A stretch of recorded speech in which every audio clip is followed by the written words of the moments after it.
Obrigada por estarem aqui, depois do almoço. E estou muito feliz de estar aqui. Quero agradecer muito ao convite do Marcos Kirst e agradecer a SP Leituras, que sempre inventa coisas muito legais. Estou contente de participar desse seminário.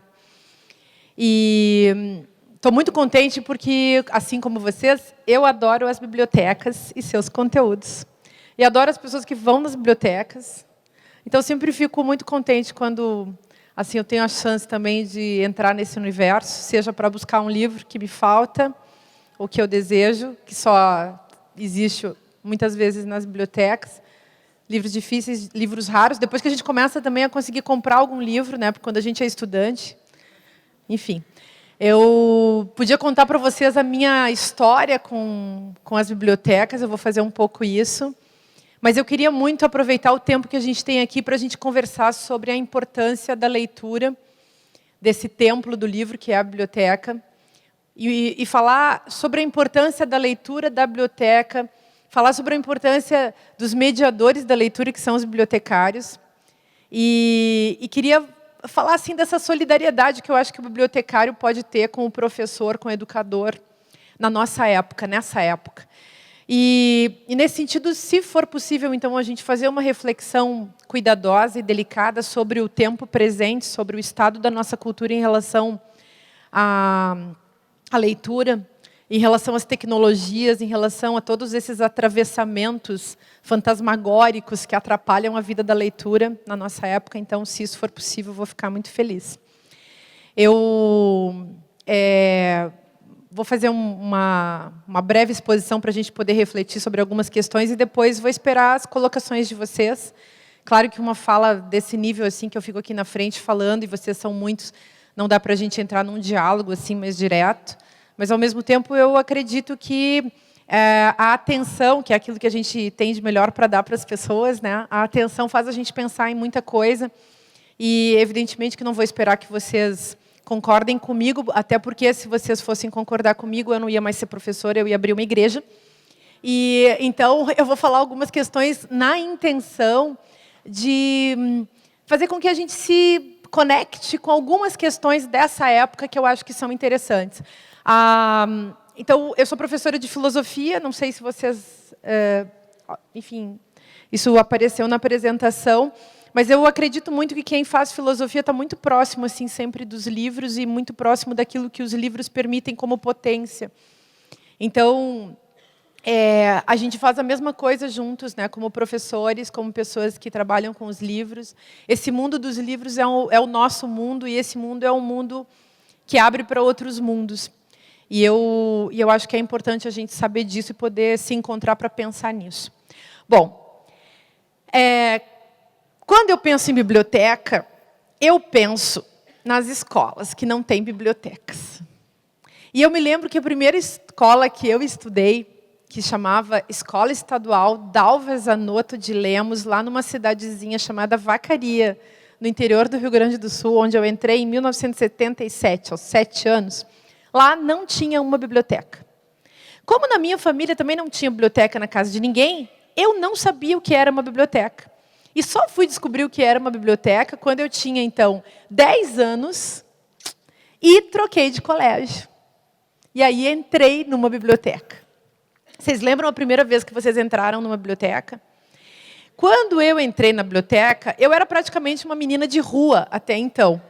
Eu nunca fui, assim, eu não gostava de... Até porque não tinha livro, né? No meu mundo, assim, era um mundo com poucos livros. A minha família não é uma família de pessoas letradas, nem que tenham estudado. E eu, quando entrei nessa primeira biblioteca, eu achei algo extasiante. Eu só deixei, aliás, de ser uma menina de rua, porque quando eu tinha 9 para 10, na época de trocar de colégio, eu quebrei o braço. E uma amiga minha, que assim era minha amiguinha de colégio, naquele mundo que a gente vivia, que era um mundo praticamente sem livros, eu me lembro que ela me emprestou os 2 volumes dos Irmãos Grimm que ela tinha em casa e eu fiquei, porque eu estava com o braço quebrado lendo aqueles livros. E eu não estava nem um pouco interessada em livro até então. Eu estou falando isso também para que vocês saibam que as crianças ficam longe dos livros. Vocês já sabem disso, né? Na nossa cultura brasileira, o livro não é uma prioridade, assim como a educação não é uma prioridade. Vocês sabem disso, vocês sabem o tanto que vocês, como agentes da leitura, na função de bibliotecários, como vocês são heróis de uma resistência cultural. Numa sociedade em que os livros não são prioridade, em que a leitura não é prioridade, em que a educação não é prioridade, a gente fica, assim, fazendo um esforço de colocar algo que não deveria mais estar dentro desse mundo se a gente for levar assim, a sério uma crítica do sistema econômico e político no qual a gente vive. Mas, enfim, vamos falar disso em termos de cultura. Isso está impregnado na cultura, né? Bom, aí eu gostei daquela coisa de ler aquele livro, porque eu não podia subir em árvore, nem jogar bola no campinho, nem ficar fazendo outras coisas. Fiquei lá lendo Os Irmãos Grimm, fiquei fascinada. E me lembro, então, que troquei de colégio e fui investigar. Eu era uma menina peralta, fui investigar sozinha o território desse novo colégio, me perder lá pelos labirintos do colégio. E aí eu encontrei uma sala que nunca mais, depois de ter saído desse colégio, nunca mais voltei a essa sala, que era a sala da biblioteca, mas ficou na minha memória como um lugar gigantesco e até hoje, quando eu penso naquela minha primeira biblioteca, eu me sinto meio Alice no País das Maravilhas. Tudo era gigante e eu era minúscula. E quando eu li o Alice no País das Maravilhas, essa memória da biblioteca como minha experiência de gigantismo e eu minúscula me vem à mente. Eu acho isso uma imagem bonita. E aí eu me lembro que nessa biblioteca eu peguei um livro do Moacir Scliar, que chamava Mês de Cães Danados. E eu era uma menininha de 10 anos. Por que eu escolhi esse livro? Eu escolhi esse livro porque eu achei o título muito interessante. Eu não lembrava que o livro era do Moacir Scliar, até eu crescer, ficar adulta, ter 30 e poucos anos, e pensar assim um dia, fazendo a anamnese da minha vida com as bibliotecas, que livro era aquele cujo título eu não esqueci de quem era? E aí eu fui ler o livro de novo e pensei, por isso que eu senti tudo aquilo que eu senti, não tinha entendido nada, tinha ficado fascinada, assustada, aterrorizada, mas eu tinha entrado já naqueles 10 anos num certo contato, assim, vamos dizer assim, com uma vida adulta e com questões muito pesadas. Esse livro fala da ditadura militar, de tortura, É um livro muito triste, né? Tem uma narrativa, ao mesmo tempo, simples, mas complicada para uma menina, né, de 10 anos. Eu penso nisso, eu lembro da criança que eu era. Pensem em vocês quando vocês assim estiverem fazendo a anamnese das bibliotecas da vida de vocês. Pensam na criança que vocês eram na hora que vocês entraram nas bibliotecas e encontraram os livros. Aí depois eu fui comecei a gostar muito dos livros. Eu gostava dos livros esquisitos. E um dia, o meu mundo continuava sendo um mundo sem livros. Meus pais, família, assim, em geral, gente muito simples que não se ligava nesse tipo de coisa. Eu me lembro que o meu irmão, que é um ano mais velho que eu, gostava também dos livros e ele trazia muito livro para casa, e eu também. Mas, quando eu tinha, então, uns 14 anos, troquei de colégio de novo e fui estudar num colégio muito longe. Como eu nasci numa cidade chamada Vacaria, a gente caminhava assim, uns 40, 50 minutos para chegar no colégio, no frio. É uma cidade abaixo de zero, vocês sabem? E há 30 e tantos anos atrás, 40 anos atrás, era uma cidade mais abaixo de zero ainda. E eu me lembro que um dia eu estava voltando do colégio, tinha que atravessar a cidade, e eu estava sozinha, não estava com os meus irmãos, não estava com amigos, não estava com ninguém, e resolvi dar uma volta na cidade do mesmo jeito que eu tinha feito nesse colégio onde eu descobri a primeira biblioteca. E aí aconteceu um negócio fascinante, porque eu estava andando, resolvi entrar por trás da catedral, nessa cidade tem uma catedral bem bonita, de pedra, e eu entrei por trás da catedral para bisbilhotar, e aí eu descobri uma portinha onde estava escrito biblioteca. E eu nunca tinha visto essa biblioteca. Mas a coisa que mais me deixou estarrecida quando eu fazia a anamnese da minha vida com as bibliotecas foi justamente porque que nem a minha família, ninguém, nem meus pais, sabendo que eu gostava de livro, nem meus professores, sabendo que eu gostava de livro, nunca ninguém disse, sabia que tem um lugar cheio de livros chamado biblioteca pública? Gente, é muito importante a informação, é muito importante nesse sentido a publicização da existência das coisas, porque a pessoa não fica sabendo que existe uma coisa dessas. É do mesmo, assim, de repente, fazendo uma comparação aqui, hoje em dia a gente faz uma espécie de elogio sacro-cientificado de certas músicas para a gente não cair no elitismo. Então a gente diz assim, funk é bom, pode até ser bom mesmo, vai, tem uma função social interessantíssima, mas assim, a gente acha então que de repente o povo só gosta de funk, ou os jovens só gostam de sertanejo universitário, mas eles nunca ouviram jazz, nunca ouviram rock, nunca ficaram sabendo que existia, sei lá, Henrique Satie, Debussy, sei lá quem. Estou falando um exemplo aí só para dizer que a gente não sabe que as coisas existem, então a gente não pode gostar delas. E comigo foi assim. Quando eu descobri essa outra biblioteca, lá dentro tinha uma estante de filosofia, e essa biblioteca ficou também na minha memória, porque eu visitei essa biblioteca durante uns 3, 4 anos, quando eu era adolescente, era o meu paraíso perdido, e eu depois nunca mais voltei lá, e ela ficou na minha memória, como dizem que reformou, que hoje em dia é uma biblioteca legal, grande e tal, mas ela ficou na minha memória como um lugarzinho muito escuro, que tinha aquela estante cheia de teia de aranha, e que lá, enfim, tinha os livros de filosofia, que foram os livros da minha paixão adolescente, que me fizeram, inclusive, escolher, estudar filosofia, por isso que eu virei professora de filosofia. Mas a coisa que eu acho muito maluca é as pessoas não contarem que existe uma biblioteca. Não é um negócio fascinante? Então, essa função de mediação, de dizer para as pessoas, você sabia que existe? Olha que legal, você viu isso? Assim como a gente faz com as músicas que a gente gosta, com os filmes que a gente gosta, com, sei lá, um fenômeno, um OVNI que a gente vê no céu, a gente vê uma coisa esquisita, a gente diz, sabia que existe? Não quer ver também? Olha lá. A gente podia fazer isso com os livros. Os livros, aliás, na nossa cultura, eles estão virando meio que um objeto voador não identificado, né? Então, assim, apontar, olha um livro, que legal, um livro, lê, você já tentou?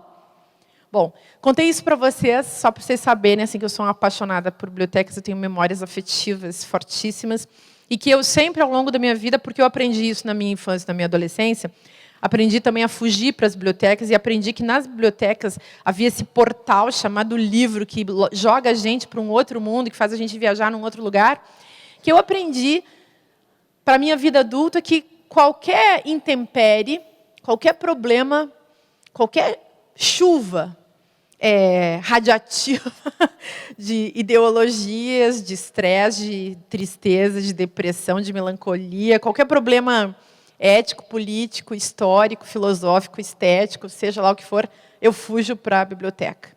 Até porque na biblioteca tem um negócio precioso na nossa época, que é o silêncio. Também é bom demais. Aí você fica lá quieto num canto, e é fascinante porque nunca ninguém imagina que você se escondeu na biblioteca Mário de Andrade uma tarde inteira. Que você estava assim, em outro país. Né? Isso não é um negócio legal de pensar? Então, eu já viajei no interior de São Paulo com o projeto Viagem Literária, que é um projeto que eu acho fascinante.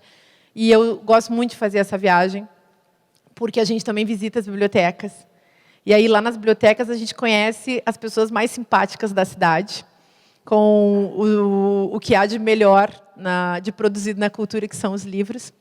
E a gente também conhece, digamos, simbolicamente, o desejo cultural, o desejo, inclusive, espiritual, no sentido da cultura que uma cidade tem, porque se a cidade cuida da sua biblioteca, em todos os sentidos, eventos, espaço, infraestrutura, encontros, enfim, a gente olha para a biblioteca e a biblioteca é meio que um espelho da cidade onde ela existe, né?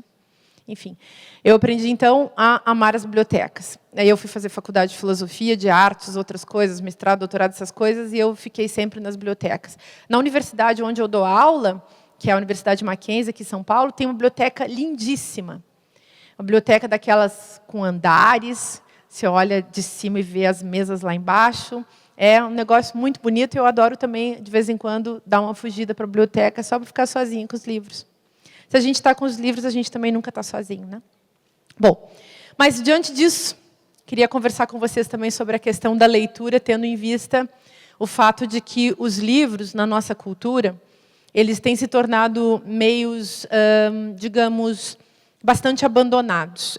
O livro é um meio de comunicação. Eu queria enfrentar com vocês essa questão.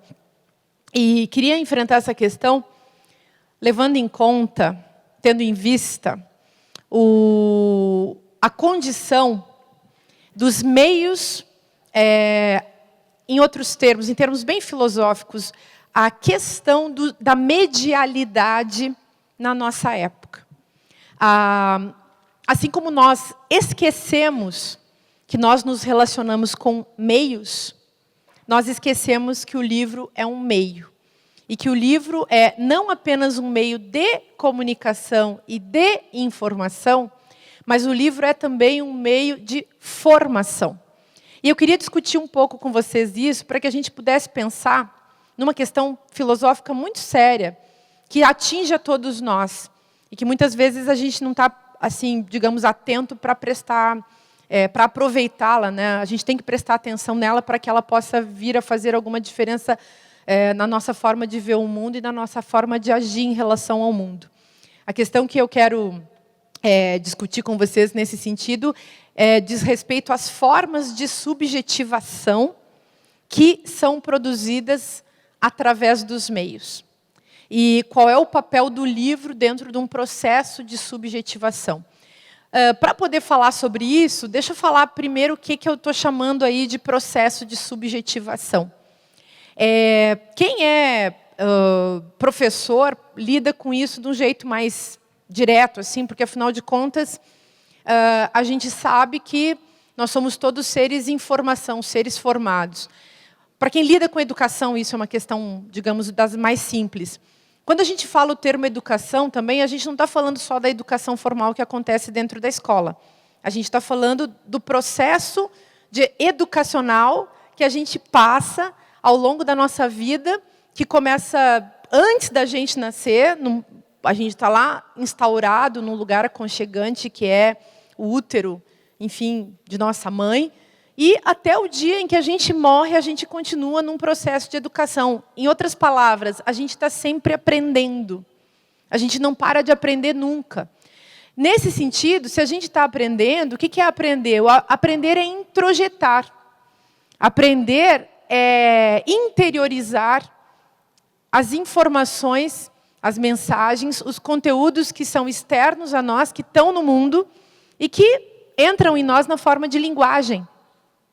Então, dá também para dizer que todos nós somos seres de linguagem. E como seres de linguagem, o mundo é traduzido para nós na forma da linguagem e ele se transforma numa espécie de corpo. Deixa eu dar um exemplo muito simples.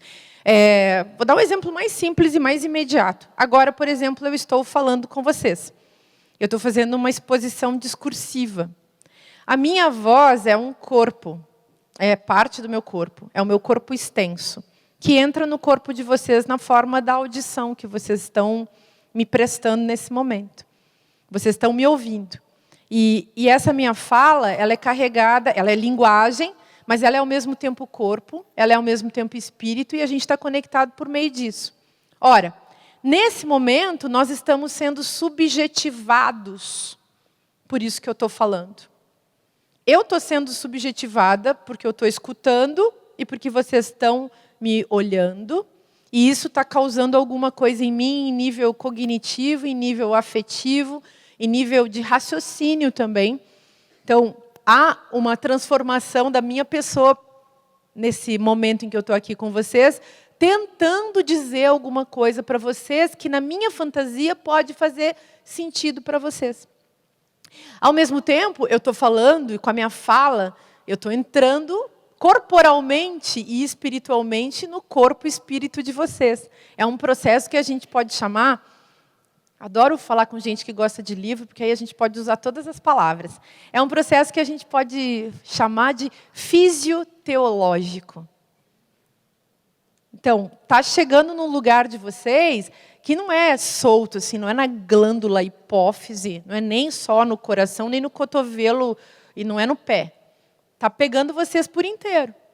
E se eu estou falando com vocês nesse momento, eu estou subjetivando vocês no sentido de que isso forma vocês. Pode ajudar vocês, pode atrapalhar vocês, pode dar sono em vocês, pode cansar vocês, pode alegrar vocês, pode entristecer vocês, mas de qualquer maneira está provocando uma experiência, e essa experiência não tem como fugir. A gente não tem como fugir da experiência que nos acontece. Então, qualquer coisa que a gente viva, num certo sentido, é introjetada porque vem do mundo, vem de fora. Nesse caso específico, eu estou dando o exemplo da minha voz, com essas palavras, com esse questionamento, com essa reflexão, que está atacando vocês, está chegando em vocês, está pegando vocês, para o bem, para o mal, não interessa. Isso aí depois vocês vão ter discernimento para pensar. Mas eu estou usando esse exemplo para a gente saber que tudo aquilo que vem de fora nos afeta, nos atinge. E nos atinge num lugar que é fisioteológico, é do corpo e é do espírito ao mesmo tempo. Entenderam? Aí, pensa só. Nessa época, vivendo isso, sendo, então, a todo momento, nós somos a todo momento objetos de processos de ataque de fora para dentro. A isso a gente pode chamar processos de subjetivação. O que faz um professor, por exemplo? Ele tenta interferir, e ele tem que fazer isso com consciência, no processo de subjetivação dos seus estudantes. O professor tem que ter muita ética para mexer com aquele outro, que é o estudante, porque ele sabe que ele vai afetar, atingir profundamente aquela pessoa que está colocada no lugar de estudante, no lugar de aluno. Vocês, como bibliotecários, vocês estão lá na biblioteca e as pessoas vêm pedir livros. Vocês têm a chance de orientar uma pessoa dizendo, leia isso, leia aquilo. Claro que se vocês tiverem leitores, frequentadores de biblioteca mais assíduos, mais interessados, vocês podem até desenvolver uma relação de atenção com a pessoa e começar a ajudá-la. E dizer, olha, você que está sempre lendo esse tipo de autor ou esse tipo de assunto, chegou um livro novo e tal. Mas, assim, quando isso num nível mais pessoal, mas quando se trata de um nível de projeto, receber os escritores, organizar encontros de leitura, debates na biblioteca, tudo isso expande, né, essa potência que pode ser o cuidado de um só para um cuidado maior com o coletivo. Mas, nesse momento, vocês estão participando de um processo, ou de processos de subjetivação das pessoas que vão chegar. Então, que chegam na biblioteca em busca de alguma coisa, em busca desse alimento para a alma, que é o livro, né? Enfim. Bom, então, a gente está falando de educação, a gente está falando dessa consciência dos processos de subjetivação, e, ao mesmo tempo, a gente está numa cultura, numa época, essa nossa época, em que o descaso, a desvalorização da educação atinge diretamente também os processos de subjetivação. Na mão de quem que ficam os processos de subjetivação? Bom, na mão dos meios. Mas os processos de subjetivação sempre estiveram na mão dos meios. A escola, dá para dizer, é um grande dispositivo que administra esse processo de subjetivação, administra a formação das pessoas. Portanto, faz das pessoas o que quiser. Uma escola faz uma pessoa o que ela quiser. Uma pessoa, para conseguir não ser um fruto da escola onde ela estudou, tem que fazer muito esforço por conta própria ou ter vivido muitas outras experiências. A gente é o fruto disso. E hoje em dia, na mão de quem que esse processo está? Dos meios. Sempre esteve na mão dos meios. Mas agora nós temos novos meios com os quais lidar e questões muito sérias que concernem, portanto, a relação entre os meios e os processos de subjetivação. Aí, deixa eu dar para vocês um pouquinho de história. Eu até vou olhar no relógio para assim eu ir controlando um pouco, senão falo demais. Deixa eu dar para vocês um pouquinho de história dos meios. Então, a gente fala do livro como sendo meio, depois eu vou voltar a falar do livro. Eu queria falar dos meios técnicos e dos meios mais recentes. Se vocês forem na história da humanidade, vocês que gostam de ler livros, podem encontrar muito material para pesquisar sobre isso, e já devem ter pesquisado, vocês vão lembrar do surgimento, por exemplo, da fotografia. Eu não estou nem falando do surgimento da imprensa, não estou nem falando da saída da produção de livros em massa, não estou nem falando assim dessa transformação da história do livro. Eu estou falando, nesse momento, de uma transformação radical na ordem da cultura, que implica, por exemplo, o surgimento da fotografia. E por que eu estou querendo falar do surgimento da fotografia? mais do que do livro nesse momento. Porque a fotografia, ela é uma invenção tecnológica que mudou profundamente o nosso estado de ser no âmbito da cultura. Quando a fotografia surge, ali no começo do século XIX, a fotografia é a reprodução de uma imagem, a fixação, melhor dizendo, de uma imagem que está dada dentro da esfera, digamos assim, mais corporal da visão que a gente pode chamar de natural, entre aspas, né? Para uma transformação que implica, então, uma imagem artificial. E a fotografia evoluiu tanto, tanto, tanto, e junto com a fotografia, as tecnologias da imagem, até um ponto em que a gente encontra o cinema, que surge no final do século XIX, a gente encontra a evolução do cinema e o surgimento do rádio, nessa passagem do século XIX para o XX, um incremento tecnológico dessa imagem cinematográfica acompanhada da imagem da fotografia, até um ponto em que a gente chega na invenção da televisão. Sabem o que é isso? Então, a televisão, que surge em 1950 e que, assim, muita gente gosta de dizer que é a junção do rádio com o cinema, num certo sentido. E até acho que essa é uma ideia interessante. Mas, assim, surge, no final dos anos 60, um negócio muito mais maluco ainda, que é a chamada televisão colorida. Já pensaram? Quando surge a TV colorida e se incrementa a imagem, a gente começa a viver muito mais numa cultura que valoriza muito mais a imagem do que o texto. Se a cultura valoriza muito mais a imagem do que o texto, muda muita coisa. Tem um outro processo de subjetivação que está implicado no fato de nós termos nos transformado em seres que se relacionam com aparelhos reprodutores de imagens e não em seres que são ligados a aparelhos reprodutores de linguagem discursiva linear. Muda o nosso jeito de pensar. E isso numa escala coletiva. Então, vocês podem pensar assim, verdade que a gente hoje assim, é muito mais esperto, né? O nosso olho é super treinado, a gente vê cada coisa. Verdade, quando a gente pensa lá nos irmãos Lumière, com aquela história do trem, né? da invenção do cinema, e o trem chegando e as pessoas se assustando. Um pouco de mito isso, mas pode ser que também faça sentido. Então, a gente pensa, aquele olho que não estava preparado para ver aquilo, mas o nosso olho hoje está preparado para ver tudo em termos de tecnologia. Ao mesmo tempo, a gente vê muita coisa e se tornou muito distraído. Tem um monte de coisa que está acontecendo que, para nós, se transformaram em coisas invisíveis. Então, o que a gente realmente está vendo e o que a gente não está vendo? Uma das coisas que a gente não está vendo mais é texto. Isso é uma tese assim, que eu acho que dá para a gente discutir e desenvolver. As pessoas pararam de prestar atenção no texto escrito, em função de que as imagens comunicam tudo.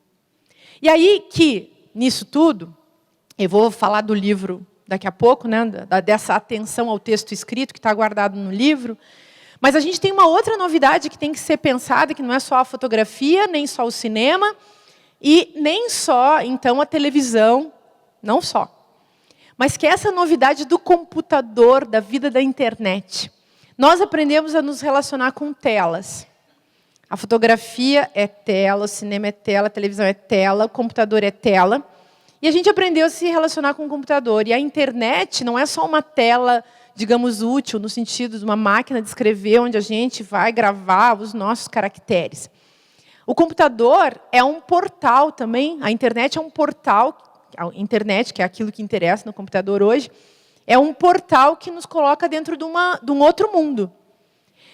Eu acho legal a gente comparar o portal que é o livro com o portal que é a internet.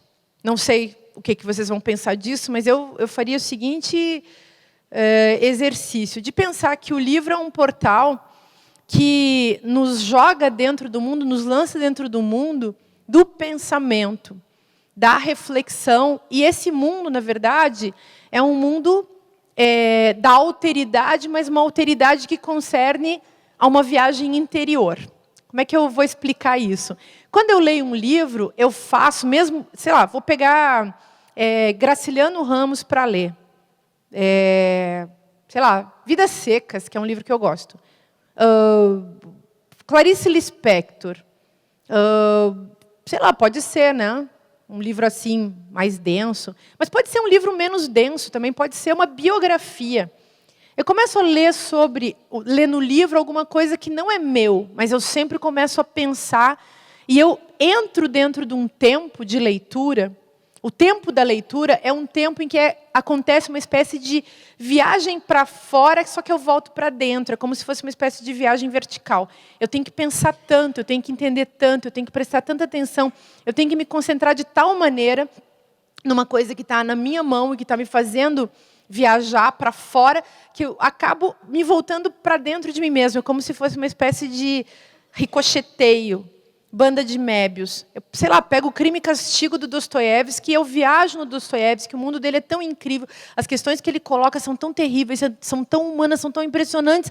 Ao mesmo tempo, tendo lido tudo aquilo, viajando naquilo, eu fico muito perto de mim. Não sei por que isso acontece nos livros.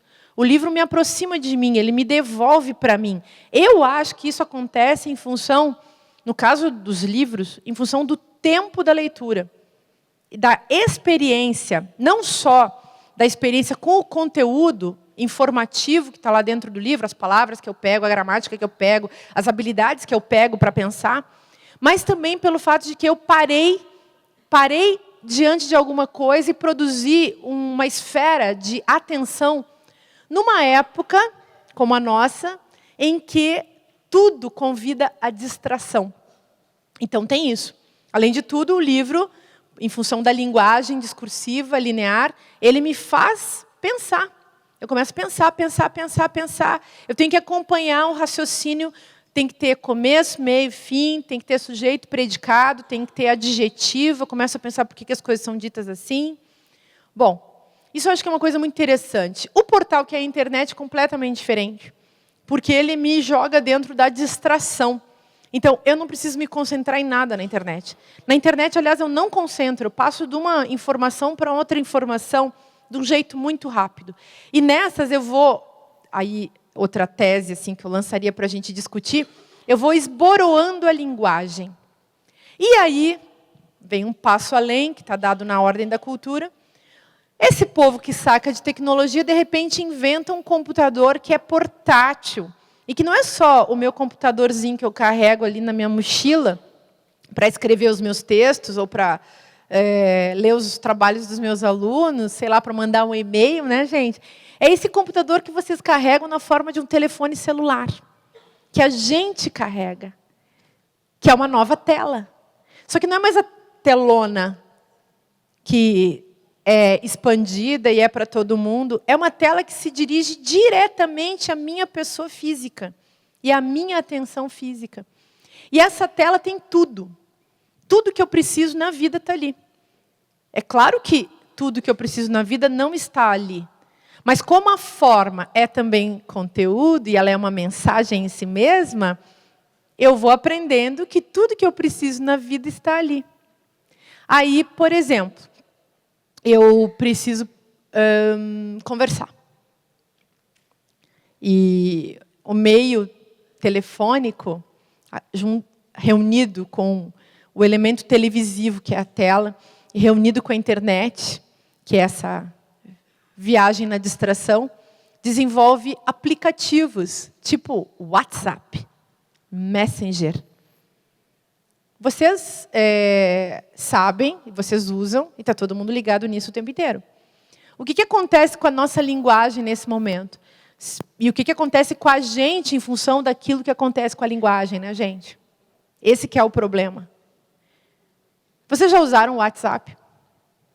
Sabe qual é o protocolo? Na época da carta, a gente colocava lá. São Paulo, 11 de novembro de 2015. Querido João da Silva, meu amigo, que saudade, não te escrevo há tanto tempo, tenho que te contar o que está acontecendo com a minha vida.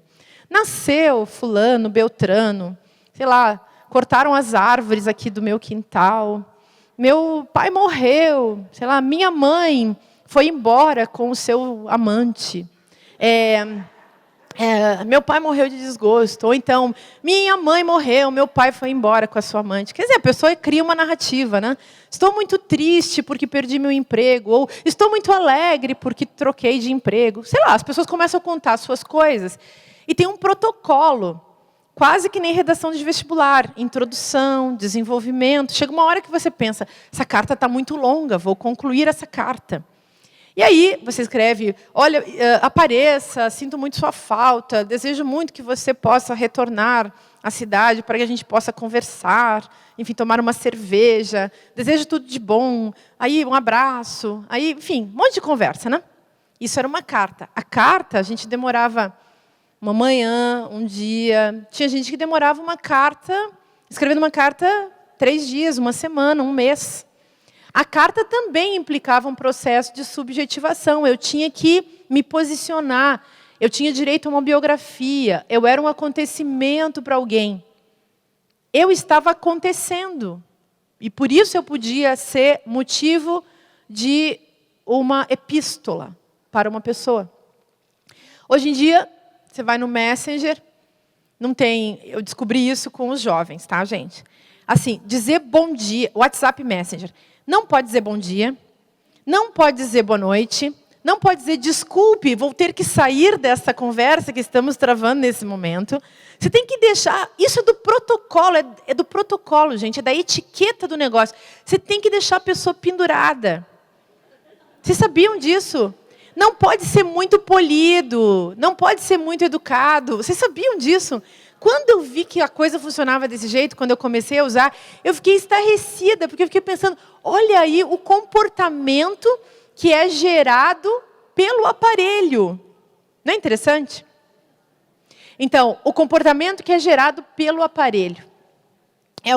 A gente pensa que a gente está usando os aparelhos a nosso favor, quando, na verdade, os aparelhos estão nos usando. Eles estão determinando como a gente deve proceder em função daquilo que é a sua lógica interna.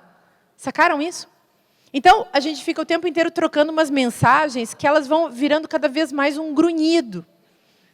Um grunhido. Ontem, um amigo meu, que, aliás, é ator, um bom ator, o sujeito, assim, a gente estava trocando lá umas informações sobre livro, televisão, umas coisas assim, e um outro amigo meu, vendo as mensagens, ele dizia assim, mas do que vocês estão falando? Eu também não sei, mas é uns grunhidos, assim. Aí eu fiquei pensando, é assim que as pessoas estão se relacionando hoje. Você dá uma fungada lá, um espirro, alguma coisa. Tá valendo. Mas, eu estou falando do Messenger e do WhatsApp, para provocar vocês, porque eu sei que vocês estão usando isso, assim como eu. Isso aí tem um processo de subjetivação que vem pela linguagem. Mas nós vamos aprofundar isso. E se vocês forem às redes sociais, sobretudo essas mais populares, tipo Twitter e Facebook, também são meios que a gente acha que está usando, mas eles estão nos usando.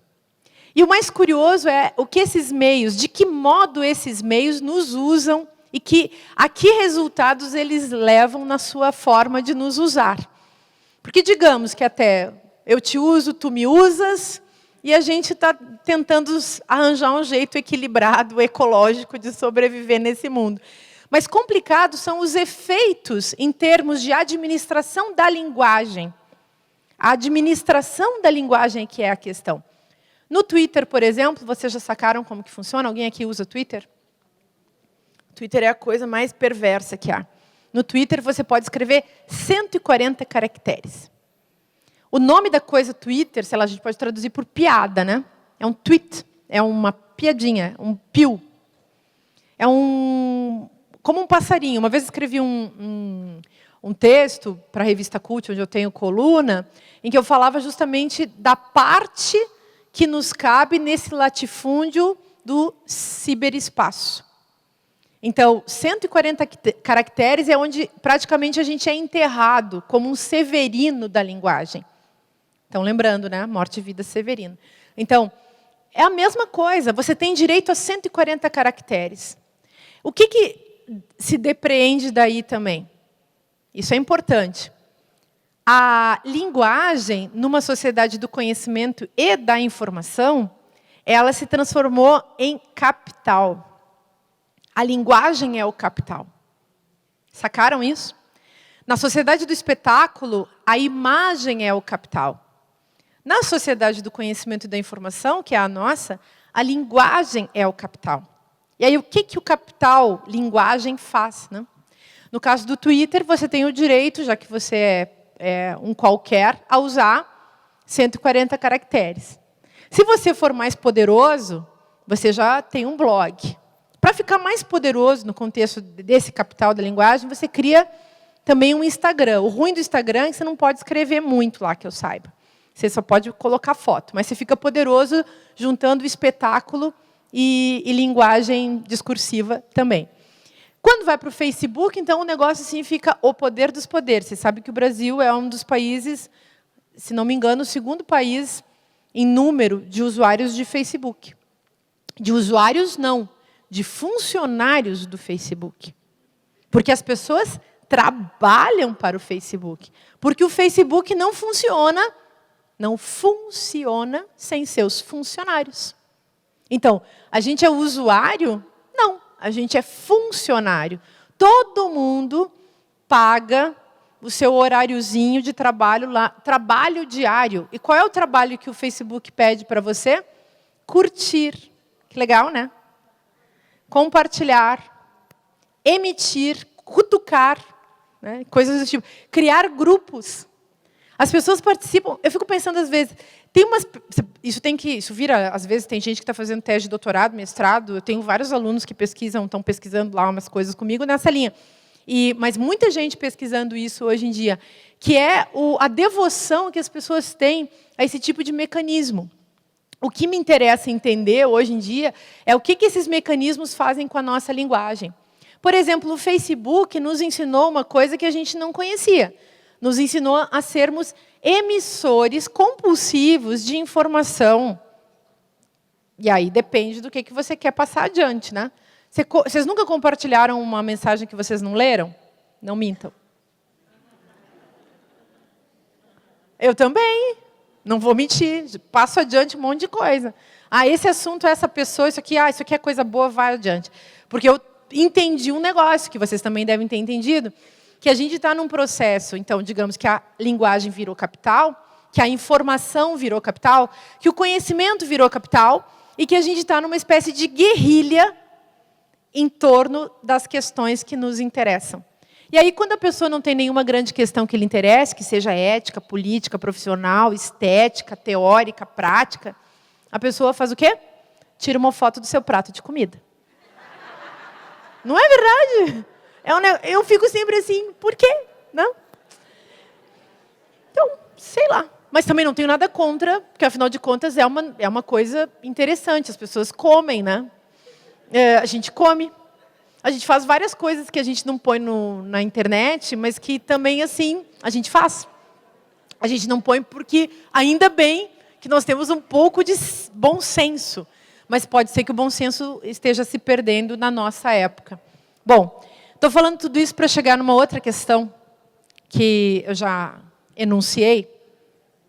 E o meu tempo vai acabar daqui 15 minutos, né? Eu vou colocar essa questão. E aí depois vou abrir espaço para vocês também, enfim, mandarem seus bilhetinhos e tal, que eu vou tentar responder. Qual é a questão que eu queria discutir, então? Por fim. Nos processos de subjetivação, tendo em vista que os meios de comunicação e de informação, incluso o livro, televisão, a internet, o cinema e por aí vai, tendo em vista que esses meios nos subjetivam, que eles nos formam, que eles nos afetam, que eles nos transformam nos seres que nós somos, né? Tendo em vista, então, esses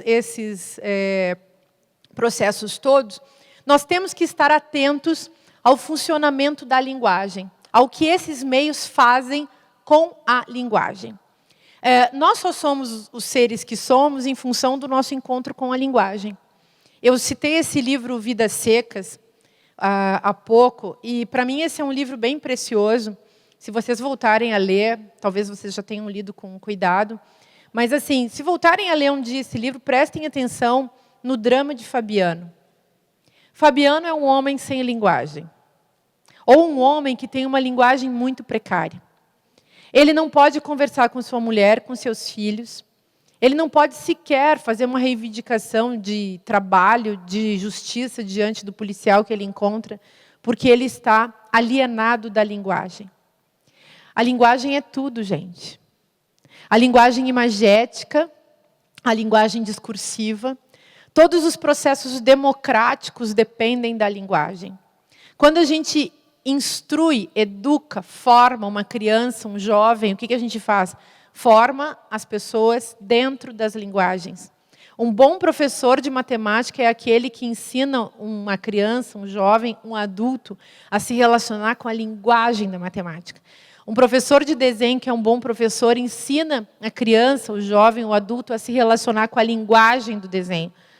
Quem é bibliotecário ensina também os jovens, as pessoas, os cidadãos, o mundo ao seu redor, a se relacionar com a linguagem do livro, com o mundo da leitura, que é o universo do livro, que implica escritores, leitores, implica todo o contexto de edição, de transmissão, enfim, inclusive de publicização, de crítica da leitura e por aí vai.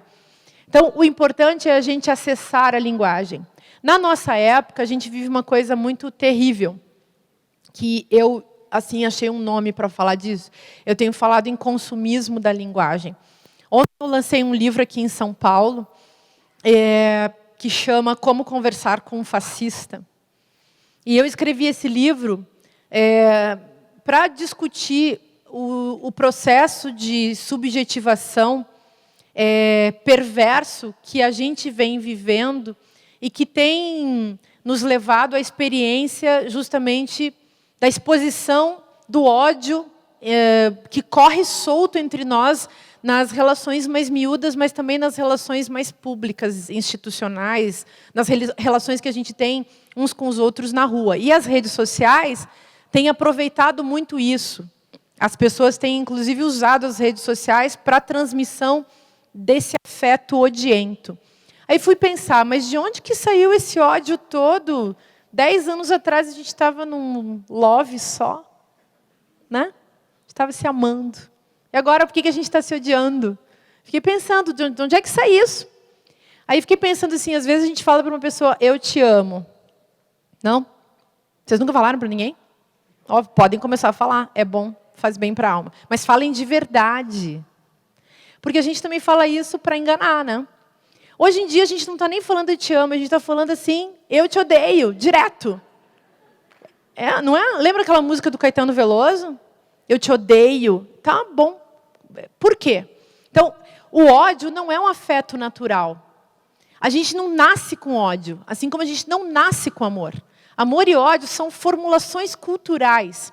Portanto, podem ser produzidas, projetadas, usadas, fomentadas, aniquiladas.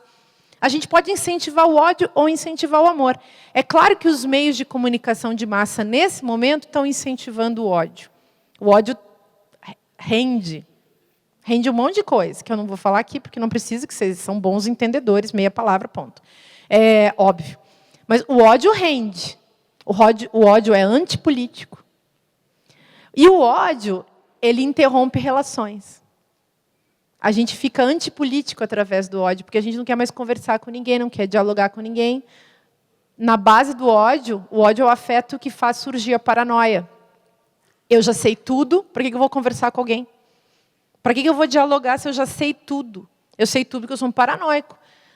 O meu outro é um inútil. Eu tenho, no fundo, é claro que eu tenho medo dele. Mas medo desse outro, que é tão diferente, que é tão, enfim, aterrorizante. Porque eu não o conheço. Mas não faz mal, eu digo que eu já conheço. Que, além de tudo, se eu sou paranoico, eu sou burro e sou prepotente. Aliás, ignorante todos nós somos. Eu sempre digo que a minha ignorância me dá as minhas maiores alegrias, porque é por meio da minha ignorância que eu tento ler de novo o mesmo livro, ou ler um livro que eu nunca li, ver um filme que eu nunca vi, conversar com uma pessoa que eu nunca conversei. E tem muitas experiências muito bonitas nessa busca. Agora, se eu sou um ignorante prepotente, então eu sou burro, porque eu não leio mais, não converso mais, não pergunto mais, não tento mais entender. e por aí vai.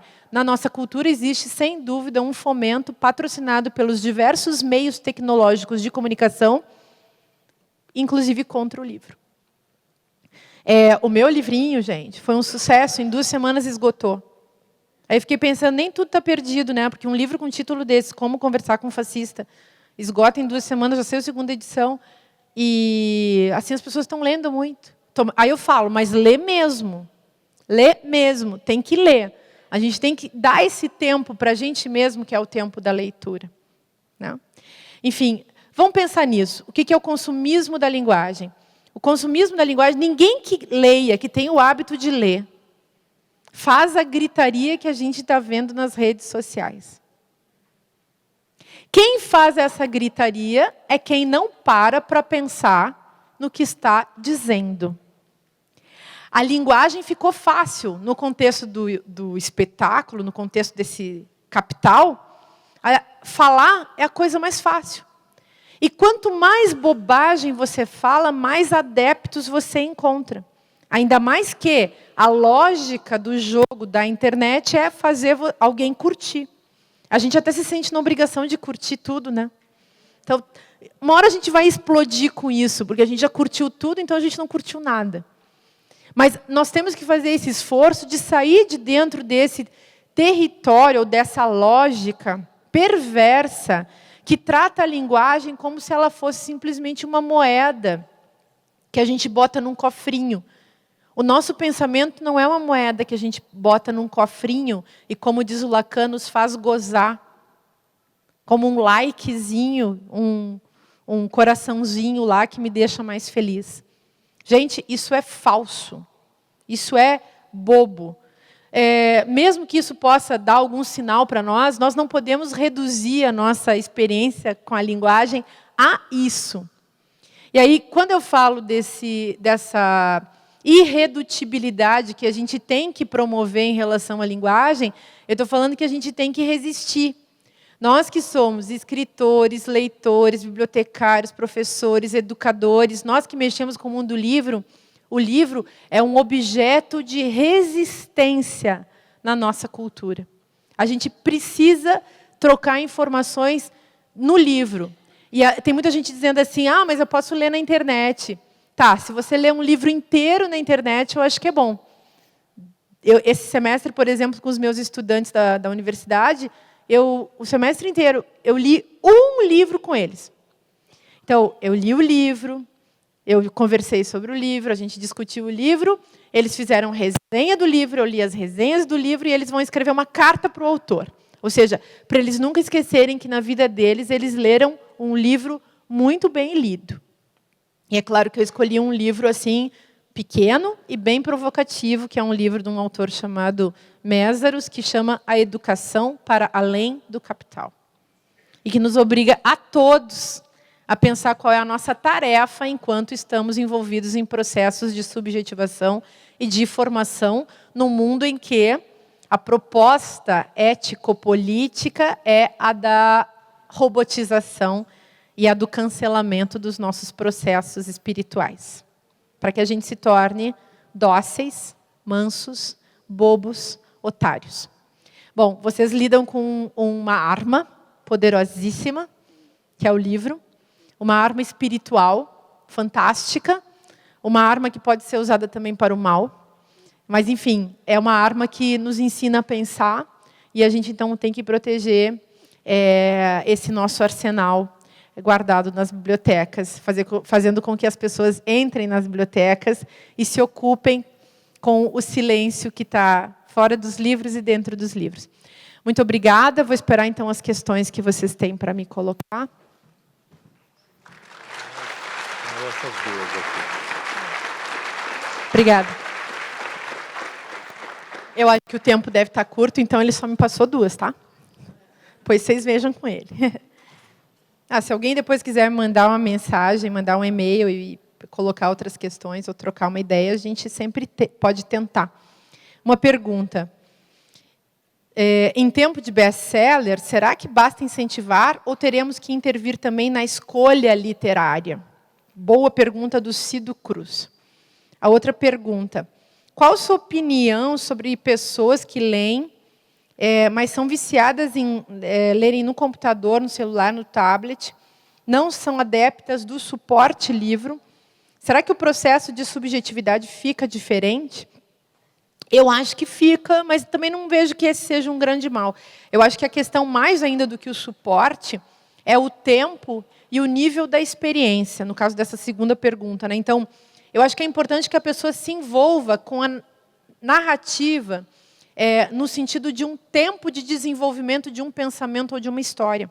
Então, ler no tablet eu nem acho que seja ruim. Eu não gosto, eu prefiro ler o livro nas páginas, na materialidade do papel ainda.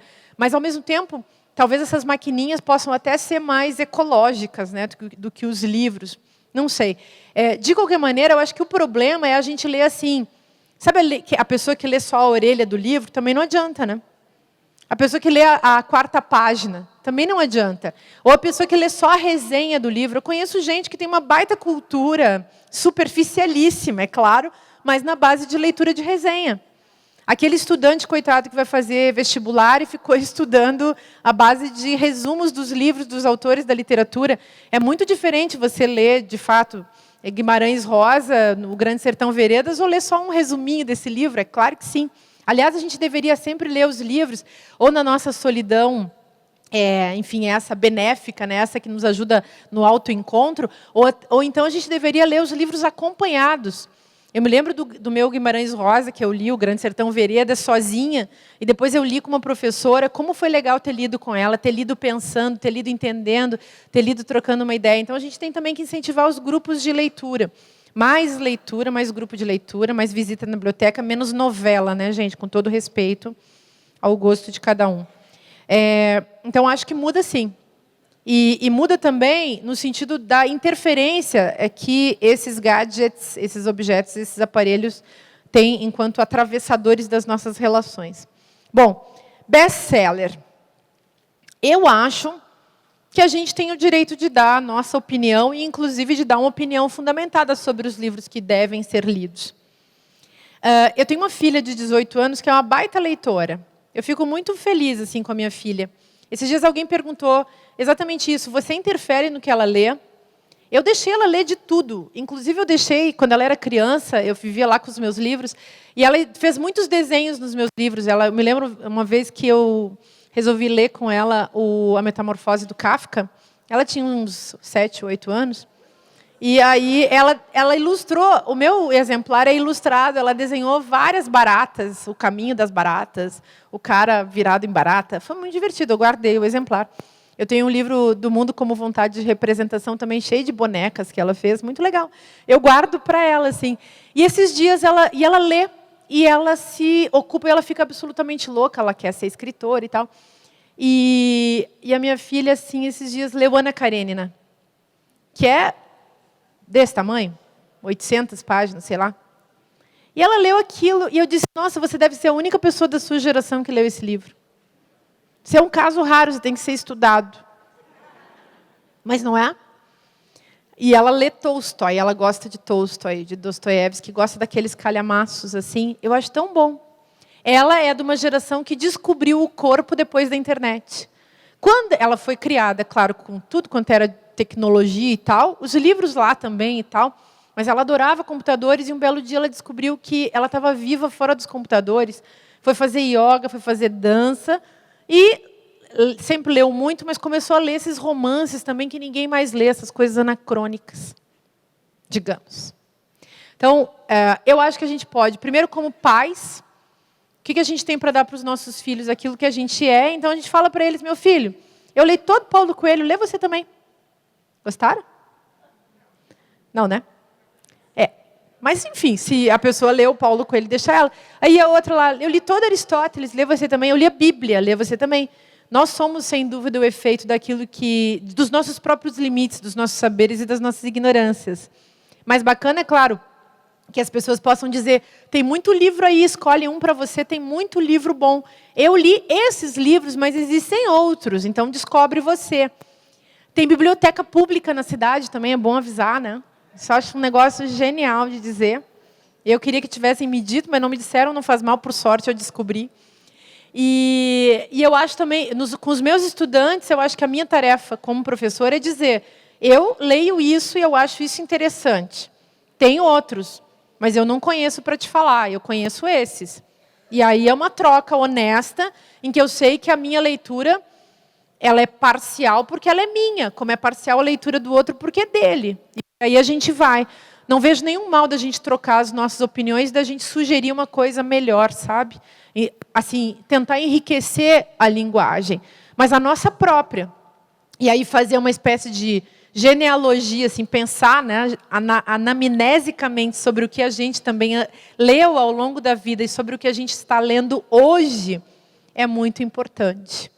Vocês, como profissionais desse campo, é uma questão até de ética profissional, né? Vocês têm que ler muito, tá sempre assim muito em busca de entender o que vem sendo produzido para vocês também poderem orientar as pessoas.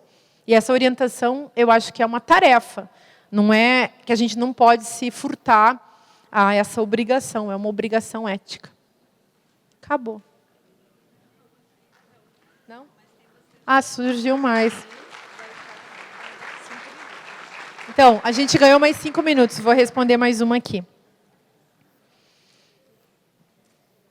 Ó, nossa, muita pergunta. Deixa eu ver qual que eu consigo responder. Ó, como você percebe os novos leitores que não são adeptos dos clássicos ou livros bons, entre aspas? Apenas leem, abre aspas, autoajuda e romances água com açúcar. E como levar ou trazer esses novos leitores para os bons livros, que muitas vezes são vistos como desinteressantes e difíceis? Bela pergunta do Guilherme Martins. Bom, eu acho que, em primeiro lugar, nós precisamos contar para as pessoas que ler é um prazer. Ler é um prazer muito simples, um prazer barato, pode ser um prazer de graça. Posso falar uma coisa? Estamos só em adultos aqui, então posso falar. Tem um autor que eu gosto muito, que é o Walter Benjamin, que é um autor alemão que morreu em 1940. Ele tem um texto que chama Número 13. E lá ele lança umas teses sobre livros e putas. Aí ele fala assim, livros e putas pode-se levar para a cama. Entenderam? É um prazer, assim, na época, claro, com todo respeito, em que os meninos tinham sua educação sexual iniciada com as prostitutas. Então ele estava falando isso assim, você pagava um dinheirinho muito pequenininho por um livro e por uma puta, e a felicidade era tão imensa, mas tão imensa. E é verdade, olha, você vai ali na biblioteca, pega um livro de graça, leva para casa e você passa um fim de semana super legal. Gente, vocês querem coisa melhor do que tempo para ler? Fala sério, quem gosta de livro fica cavando um tempo para ler. O livro resolve tudo. Você pega um ônibus, um metrô chato, faz qualquer negóciozinho meio chato, vai para uma fila. Na minha mochila, que eu carrego sempre comigo por aí, falta um monte de coisa, porque eu esqueço as coisas, esqueço escova de dentes, desodorante, sapato, chinelo, roupa para dormir. Mas eu nunca esqueço os meus livros. Porque se eu esquecer um livro, eu vou entrar em surto psicótico. Num hotel, assim, no interior, lá sozinha, sem o livro. Vocês conhecem aquela crônica do Luiz Fernando Veríssimo, o dia que ele foi procurar para ler a lista telefônica? Não tinha. Então, a gente precisa, né? É uma coisa assim deliciosa.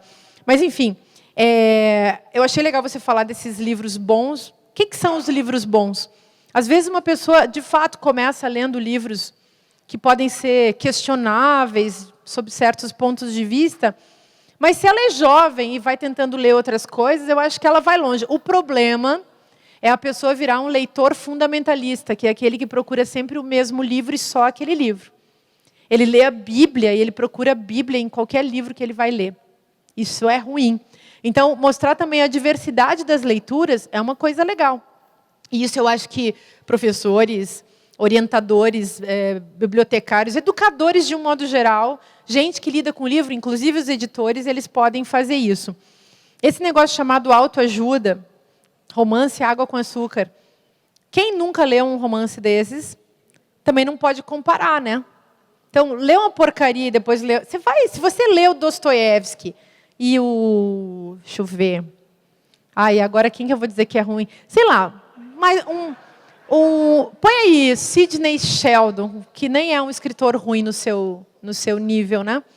Quem lê uma coisa e outra, é bem provável que acabe vendo o valor das duas coisas e depois fazendo escolhas dentro do seu sistema de vida, chamemos assim, dentro do seu contexto, dentro das suas necessidades e por aí vai. Acabou o tempo.